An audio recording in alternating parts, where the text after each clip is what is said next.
జలములు అని మా టీవీ ప్రోగ్రాం మిస్ అవ్వకుండా చూస్తున్న మా ప్రియులు ఆత్మీయులందరికీ షాలోమ్.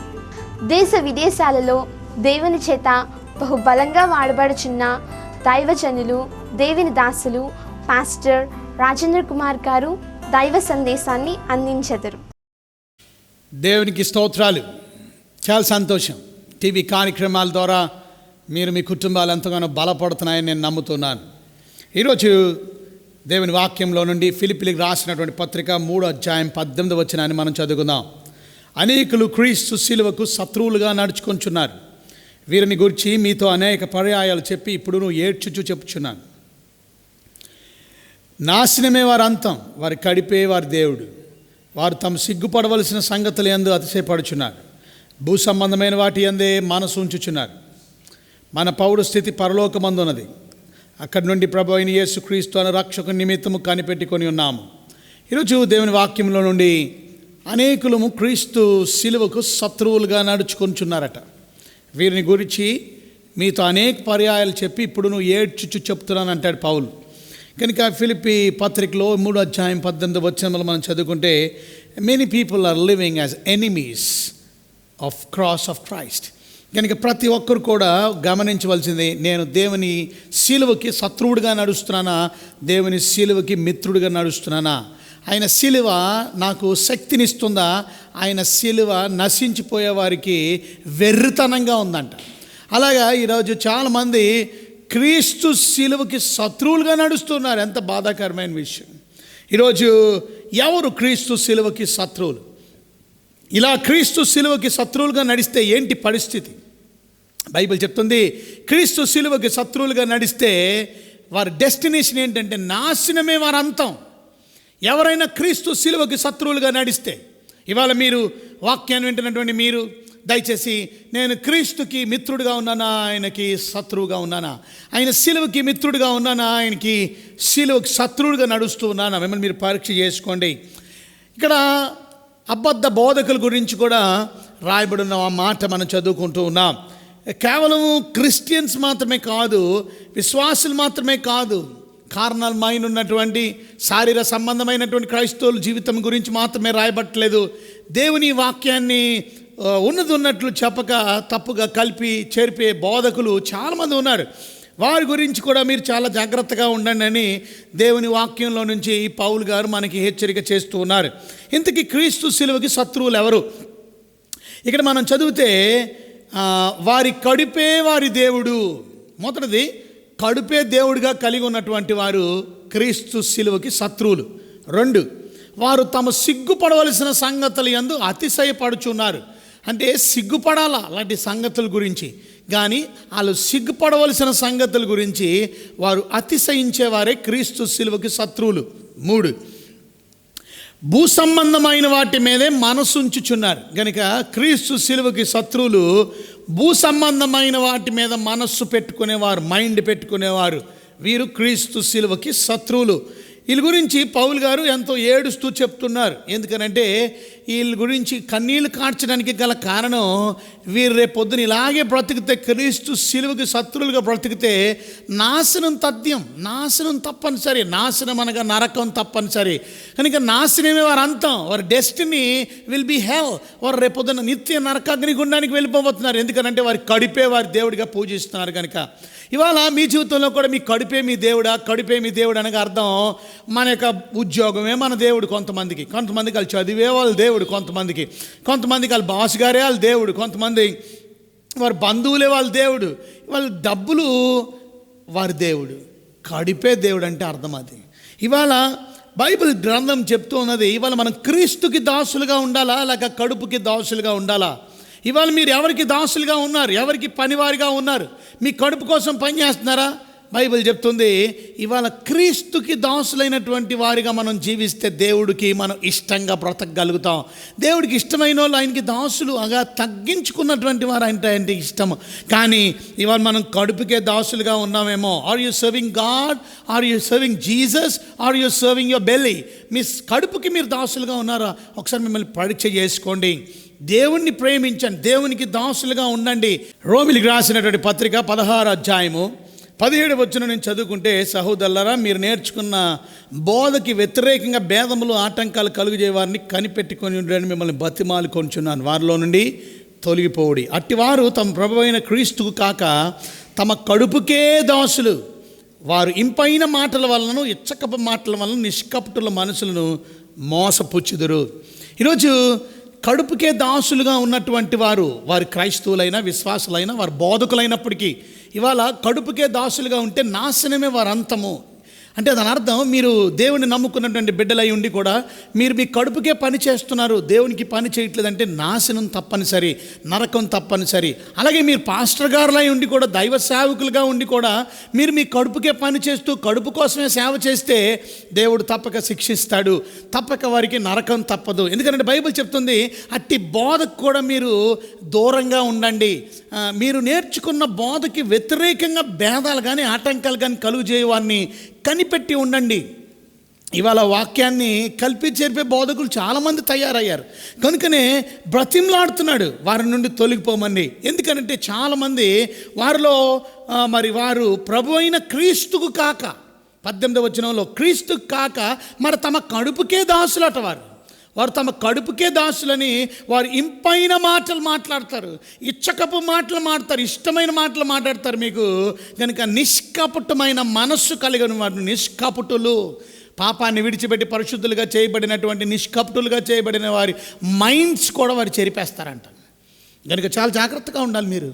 ఒకవేళ మీరు నిష్కపటులుగా యేసు రక్తంలో కడగబడిన వారు అయినప్పటికీ కూడా ఈ ఇంపైన మాటలు, ఇచ్చకపు మాటలు, వారి కడుపుకే పనిచేసే దాసులు మీ మనసులను చెరిపే అవకాశం ఉంది, మీ మైండ్స్ని చెరిపే అవకాశం ఉంది.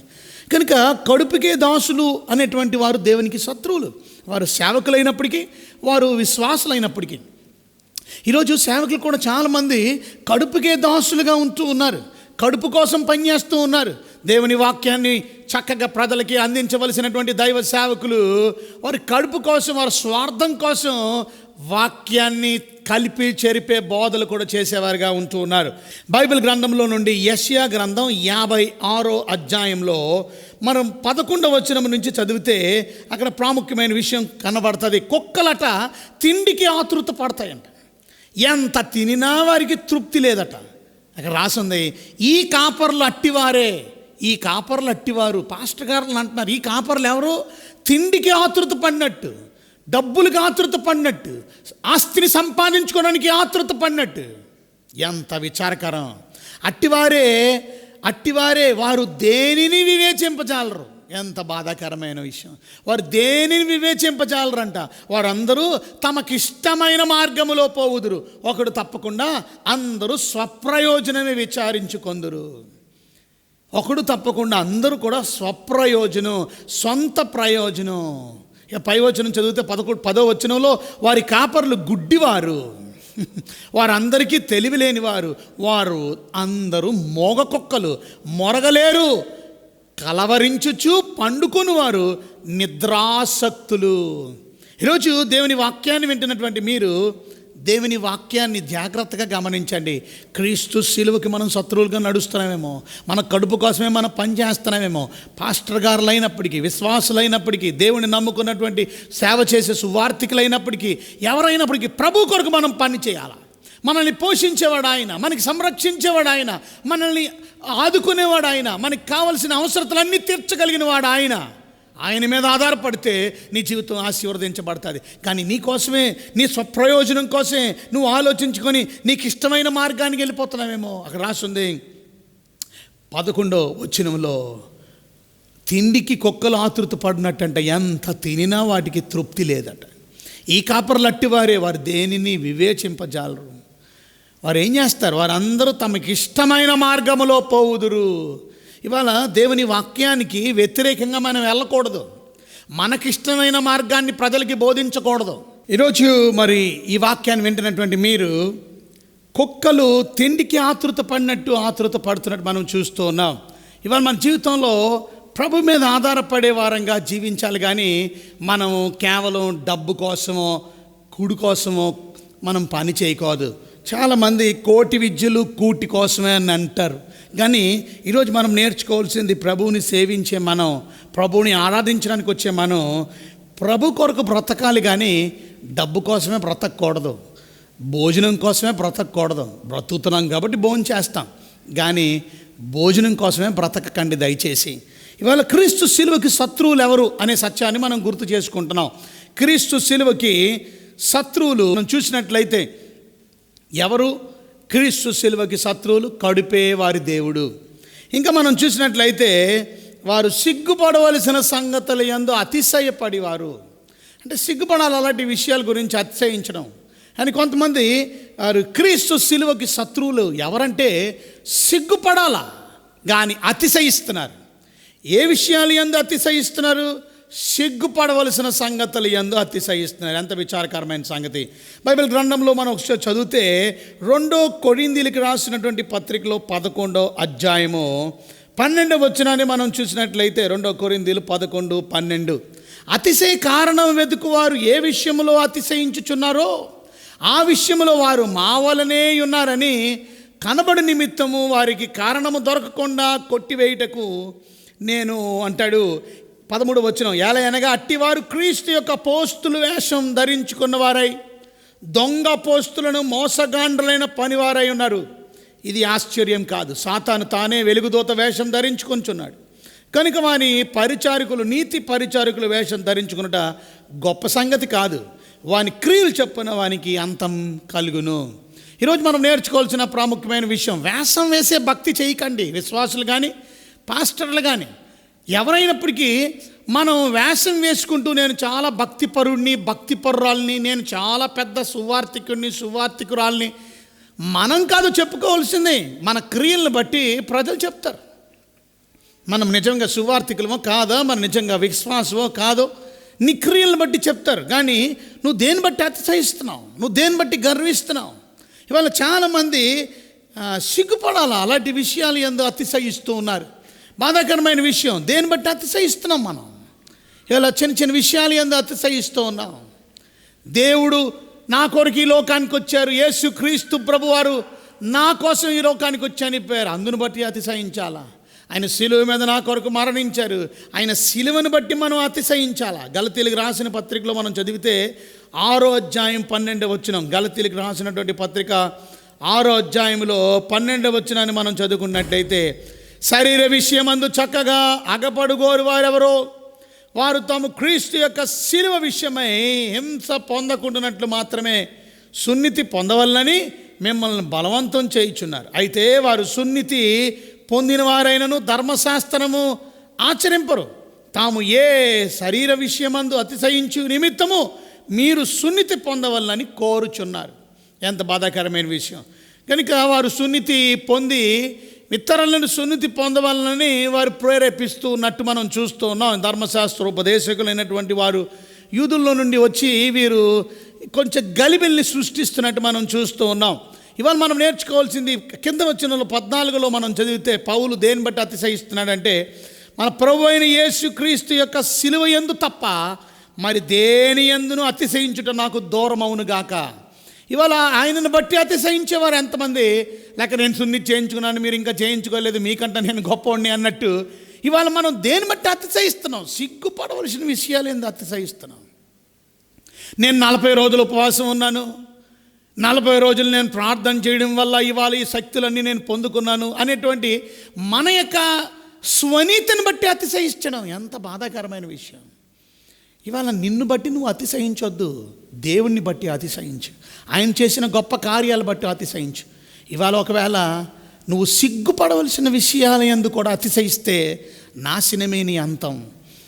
ఎందుకంటే నీ కడుపే నీకు దేవుడు, సిగ్గుపడవలసిన విషయాల యందు అతిశయిస్తున్నావు. ఎంత బాధాకరమైన విషయం. ఇవాళ చాలామంది అనుకుంటారు ఇవాళ నేను అద్భుతాలు చేస్తున్నాను, నేను ఆశ్చర్య కార్యాలు చేస్తున్నాను, మహత్కార్యాలు చేస్తున్నాను, నేను ఇక్కడికి రావడంతోనే అద్భుతాలు స్టార్ట్ అయిపోతాయి. ఇవాళ మనం ఎప్పుడు దాన్ని బట్టి అతిశయించకూడదు. నేను కాదు, ప్రభువుకి నేను ప్రార్థన చేయబోతున్నాను, దేవుడు మీ జీవితంలో అద్భుతాలు చేస్తాడు, అందును బట్టి అతిశయించాలి. ప్రభు తప్పక మీ జీవితంలో అద్భుతాలు చేస్తారని చెప్పాలి. కానీ నేను కాదు. మనం జీరో, ఆయన హీరో. ఇవాళ మనం ఎప్పుడైతే తగ్గించుకుంటామో ఆయన హెచ్చించబడతాం. ఆయన ఎత్తి పట్టుకోవాలా, మనం తగ్గించబడాలా. ఇవాళ దేవుని వాక్యాన్ని వింటున్నారు. మీరు అద్భుతాలు చేసినంత మాత్రాన మనం దేవుని బిడ్డలు, దేవుని సేవకులు, దేవుని యొక్క సువార్థికులం అయిపోం. దొంగ బోధకులు కూడా, అపోస్తులు లేక దొంగ ప్రీచర్స్ కూడా అద్భుతాలు చేస్తారంట. బైబిల్ గ్రంథంలో యేసు ప్రభు ముందే చెప్పారు ఈ మాట. మార్కు సువార్త మనం చదువుకుంటే 13వ అధ్యాయంలో 22వ వచనంలో యేసుక్రీస్తు 2000 సంవత్సరాల క్రితమే ఈ విషయాలు చెప్పారు ఆయన. 13వ అధ్యాయము 22వ వచనాల్లో మనం చదువుకుంటే, ఇదిగో క్రీస్తు ఇక్కడ ఉన్నాడు, ఇదిగో అక్కడ ఉన్నాడు అని ఎవడైనా మీతో చెప్పిన ఎడల నమ్మకండి. ఆ కాలమందు అబద్ధ క్రీస్తులను అలాగే అబద్ధ ప్రవక్తలను వచ్చి, చూసారా ఈ దినాల్లో చాలామంది ప్రవక్తలు వచ్చేస్తున్నారు. ఎవరు నిజమైన ప్రవక్త, ఎవరు అబద్ధ ప్రవక్త, ఎవరు బోధకులు, ఎవరు నిజమైన బోధకులు, చూడండి, గమనించండి. సాధ్యమైన ఎడల ఏర్పరచబడిన వారిని మోసపుచ్చుటకై, దేవుని చేత ఏర్పరచబడిన వారు, యేసు రక్తంలో కడగబడినటువంటి వారు, ఏర్పరచబడిన వారిని కూడా మోసం చేయుటకై ఏం చేస్తారట? శోచక్రియలను మహత్కార్యములను అగపరచుదురు. మనం ఏమనుకుంటాం? శోచక్రియలు చేశారు, మహత్కార్యాలు చేశారంటే నిజంగా దేవుని సేవకులు, నిజంగా గొప్ప భక్తులే. కానీ అక్కడ యేసుప్రభు చెప్పారు, ఆ కాలం వస్తుందట, దొంగ బోధకులు, అబద్ధ ప్రవక్తలు కూడా శోచక్రియలు చేస్తారంట, అద్భుతాలు చేస్తారంట. కానీ మీరు గ్రహించాలి. అందుకనే దేన్ని బట్టి వారు అతిశయిస్తున్నారు. సూచక్రియలు, అద్భుతాలు ప్రభు నామన్న విశ్వాసంతో మనం చేయగలం. కానీ నేను చేస్తున్నాను అని గొప్పకి వెళ్ళిపోయేవారు ఉండకూడదు. ఇవాళ మనం నేర్చుకోవాల్సింది, ఇలాంటి దొంగ బోధకులు, ఆఖరి దినాల్లో దొంగ ప్రవక్తులు, అబద్ధ ప్రవక్తులు వస్తారు. వారు ఏర్పరచబడిన వారిని సహితం ఎంత బాధాకరమైన మోసపుచ్చుతారని, మోసపుచ్చి సూచక్రియలు, మహత్కార్యాలు చేస్తారని నమ్మకండి. ఇలాంటి సత్యమైన వాక్యాన్ని వినండి. కల్పిరి చెరిపే బోధల్ని మీరు అడ్డుకోండి. దేవుని వాక్యాన్ని వారి నోరులు ముయిపించాలని దేవుని వాక్యం సెలవిస్తుంది. ఒకవేళ అలాగా మనం బోధించేవారు ఎవరైనా ఉంటే వారి నోరులు ముయిపించాలి. ఎందుకంటే స్వనీతి కోసం ప్రయాసపడేవారు. తీతుకు రాసినటువంటి పత్రిక 1వ అధ్యాయంలో మనం చూస్తే 10వ వచనంలో మనం అనేకులు విశేషముగా సున్నితి సంబంధులను, అవిధేయులను, వదరబోతులను, మోసపుచ్చి వారినై ఉన్నారు. 11వ వచనం, వారు నోరులు మూయింపవలెను. ఎందుకని అక్కడ రాస్తుంది 11వ వచనం, అట్టివారు ఉపదేశింపకూడని వాటిని దుర్లాభం కొరకు ఉపదేశించుచు కుటుంబములే ఏం చేస్తున్నారు? కుటుంబములే పాడు చేయుచున్నారు. ఇవాళ వారు పాడు చేయడానికి కారణం ఏంటి? ఉపదేశించకూడని ఉపదేశిస్తుంది. ఎంత బాధాకరమైన విషయం. ఇవాళ ఏది ఉపదేశించాలి, ఏది ఉపదేశించకూడదు, ఏది ఉపదేశించాలి, సత్యమైన వాక్యాన్ని ఉపదేశించడం మానేసి వారు ఏవేవో ఉపదేశిస్తూ, ఏవేవో నేర్పిస్తూ, సొంత బోధలు చేస్తూ, సొంత ఇష్టానుసారంగా నడుస్తూ ఎంత విచారకరం. దేవునికి ఎంత దుఃఖం కలిగిస్తున్నారు, ఎంత బాధాకరం. ఇవాళ దేవుని నమ్ముకున్న బిడ్డలారా, మీ జీవితంలో ఏది తప్పో ఏది సత్యమో పరీక్షించండి, పరీక్షించి తెలుసుకోండి. అట్టి వారు నోరును ముయిపించండి. ఇది కరెక్ట్ కాదని చెప్పండి, ఇది సత్యం కాదని చెప్పండి. తప్పు చెప్తున్నారండి, వాక్యాన్ని తప్పుద్రోవ పట్టిస్తున్నారు. ఎంత బాధాకరమైన విషయం. ఇవాళ మీరు ఎటువంటి సత్యంలో ఉన్నారో మిమ్మల్ని మీరు పరీక్ష చేసుకోండి. కొంతమందికి అందరికీ సాక్రమెంట్స్ ఇచ్చేస్తున్నారండి, అందరికీ ద్రాక్షరసం ఇచ్చేస్తున్నారు. ద్రాక్షరసం ప్రభు బల్ల ఎవరు తీసుకోవాలి? రక్షించబడి బాప్తిజం తీసుకున్నటువంటి వారు ప్రభు బలలో పాలు పంపులు పొందాలి. చర్చికి వచ్చిన వాళ్ళకి అందరూ కాదు, చర్చికి వచ్చిన వాళ్ళు అందరూ వాక్యం వినాలా? తప్పక రక్షించబడి బాప్తిజం తీసుకున్నవారు ప్రభు బలలో పాలు పంపులు పొందాలి. కానీ ఎవరు పడితే వాళ్ళకి ద్రాక్షరసం నోట్లో వేసేయడం, ఇది ఎంతవరకు కరెక్ట్ చెప్పండి? ఇది వాక్యానుసారమేనా? ఒకసారి మిమ్మల్ని మీరు పరీక్ష చేసుకోవాలా. ఏది సత్యం, ఏది అసత్యం, ఏది తప్పు, ఏది నిజం. కనుక కడుపుకే దాసులుగా పనిచేసే వారికి నాశనం తప్పదు, అంతం వారికి నరకం తప్పదు. బైబిల్ చెప్తుంది. ఇవాళ సిగ్గుపడవలసిన సంగతులు ఏందో అతిశయిస్తూ దేవుని సిలువను పక్కన పెట్టేసి సువార్త ప్రకటించవలసినటువంటి సేవకులైనటువంటి మనము కూడా దేవుని వాక్యాన్ని ప్రకటించడం మానేసి, సిలువను గురించి చెప్పడం మానేసి, క్రీస్తుని హైలైట్ చేసి, క్రీస్తు ప్రభు ద్వారానే రక్షణ, క్రీస్తు ద్వారానే స్వస్థత అని చెప్పడం మానేసి ప్రజలను తప్పుదారి పట్టించడం ఎంతవరకు సమంజసం? ఒకసారి బోధకులారా మిమ్మల్ని మీరు పరీక్ష చేసుకోండి. దేవుని సంగమా, ఒకసారి మిమ్మల్ని మీరు పరీక్ష చేసుకోండి. దేని మీద మన విశ్వాసం? ప్రభువు మీద మన విశ్వాసం. స్వస్థపరిచేవాడు ఆయన పొందిన గాయముల ద్వారా స్వస్థత అని వాక్యం సెలవిస్తుంటే, ఆయన పొందిన దెబ్బల ద్వారా స్వస్థత అని చెప్తుంటే ఎంత బాధాకరం అండి. హ్యాండ్ కర్చీఫ్లు అమ్ముకొని, ఆ అమ్ముకున్న డబ్బులు పెట్టుకొని హ్యాండ్ కర్చీఫ్స్ ద్వారా స్వస్థత అని చెప్పడం ఎంతవరకు సమంజసం? మూఢనమ్మకానికి ప్రజల్ని నడిపిస్తున్నాం. హ్యాండ్ కర్చీఫ్ని నమ్మేలాగా చేస్తున్నాం. ప్రభువు మీద నమ్మకాన్ని పక్కదారి పట్టిస్తున్నాం. నూనె మీద నమ్మకాన్ని కనుపరిచేలా చేస్తున్నాం. నూనె డబ్బాలు కొనిపిస్తున్నాం ప్రజల చేత. వ్యాపారం జరుగుతుంది సంఘాల్లో. విశ్వాసులు వ్యాపారాలు చేస్తున్నారా? ఆలోచించండి ఒక్కసారి. ఇవాళ మన జీవితాన్ని మార్చుకోవాల్సిన సమయం ఆసన్నమైంది. పరివర్తన చెందవలసిన సమయం ఆసన్నమైంది. ఎంతకాలం ఇంకా? ప్రభు రాకడ బహు సమీపంగా ఉన్నది. ప్రియమైన దేవుని బిడ్డలారా, కడుపే నీ దేవుడేమో. మార్చుకో. ప్రభువా, నా కడుపు కాదు నా దేవుడు, డబ్బు కాదు నా దేవుడు, సంపాదన కాదు నా దేవుడు, క్రీస్తువైన నువ్వే నా దేవుడు. నీకు నేను సేవ చేయాలా? నిన్ను నేను ఆరాధించాలి. నా కడుపుని కాదు ఆరాధించవలసిందే, నిన్నే నేను ఆరాధిస్తాను. నేను సిగ్గుపడవలసిన సంగతులు ఏందో అతిశయిస్తున్నాను. నేను అతిశయించవలసింది మీ సిలువను బట్టి, నేను అతిశయించవలసింది మీరు చేసిన త్యాగాన్ని బట్టి. దేవుడై ఉండి భూలోకానికి నరుడు అవతారములో వచ్చి నా కొరకు చేసినటువంటి గొప్ప త్యాగాన్ని బట్టి అతిశయించాలా? నేను సిగ్గుపడుతున్నాను ప్రభువా. సిగ్గుపడవలసిన విషయాలు నేను అతిశయించి గర్వపడుతున్నాను. నన్ను క్షమించు ప్రభువా అని ఒకసారి ప్రార్థన చేయగలుగుతావా? క్రీస్తు సిలువకి శత్రువులుగా నడవద్దు. ఒకవేళ నడిస్తే నాశనమే వారి అంతము. కళ్ళు మూసుకుందాం, చిన్న ప్రార్థన చేసుకుందాం. ప్రభువా, ఈ వాక్యాన్ని మాకు అర్థం చేయించినందుకు వందనాలు. మీ బిడ్డల్ని సత్యమైన భక్తిలో, వాక్యంలో పెంపొందించి వారిని మంచి పునాదులో నడిపించమని, మీరు అక్కడి కొరకు, మీ రాజ్యం కొరకు సిద్ధపరచమని యేసు నామములో వేడుకుంటున్నాను మా తండ్రి. ఆమేన్. ఆమేన్. God bless you. దేవుడు మిమ్మల్ని దీవించిన గాక.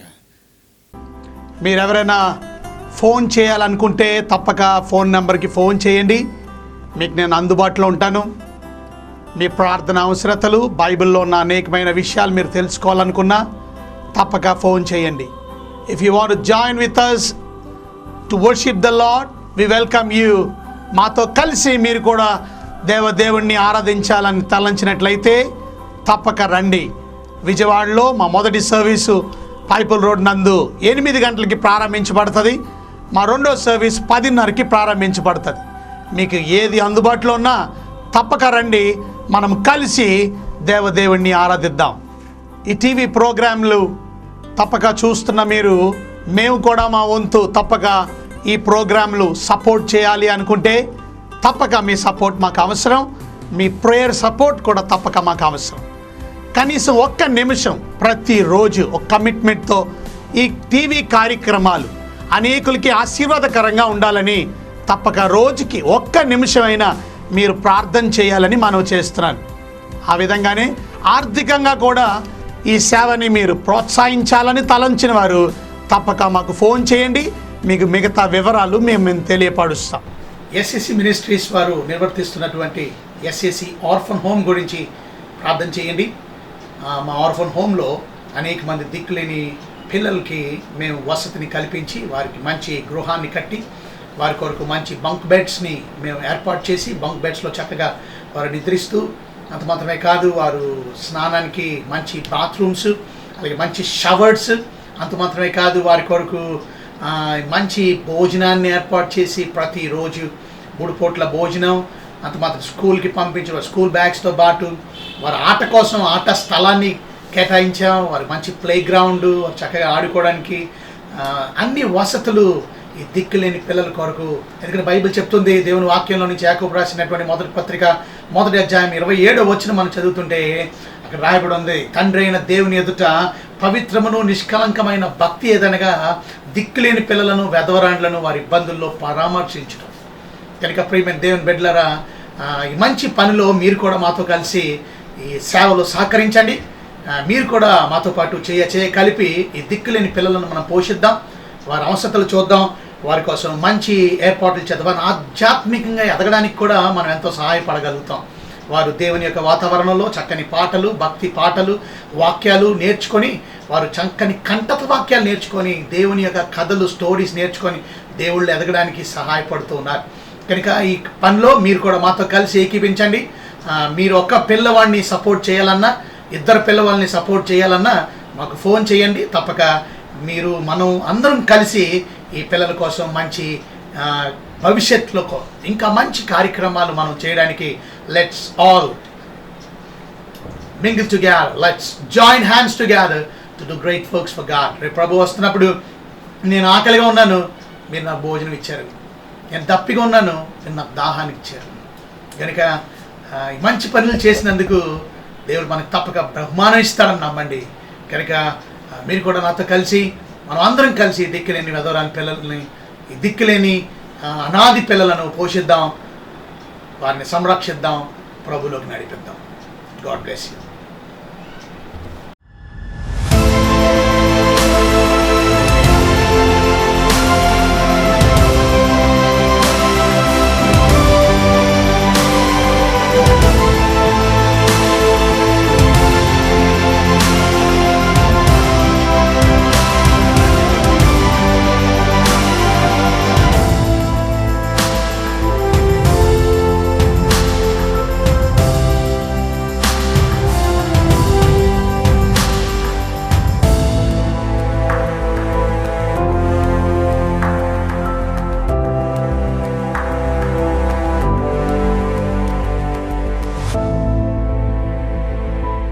మా చిరునామా జీవజలములు SEC ministries, Lakshminagar Pipula road, Vijayawada 52001 మా ఫోన్ నెంబర్లు 086624000934 9985224222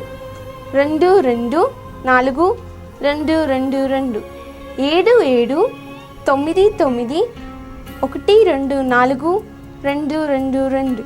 Our address జీవజలములు SEC ministries, Lakshminagar Pipula road, Vijayawada 520015. Our phone numbers 086624000934.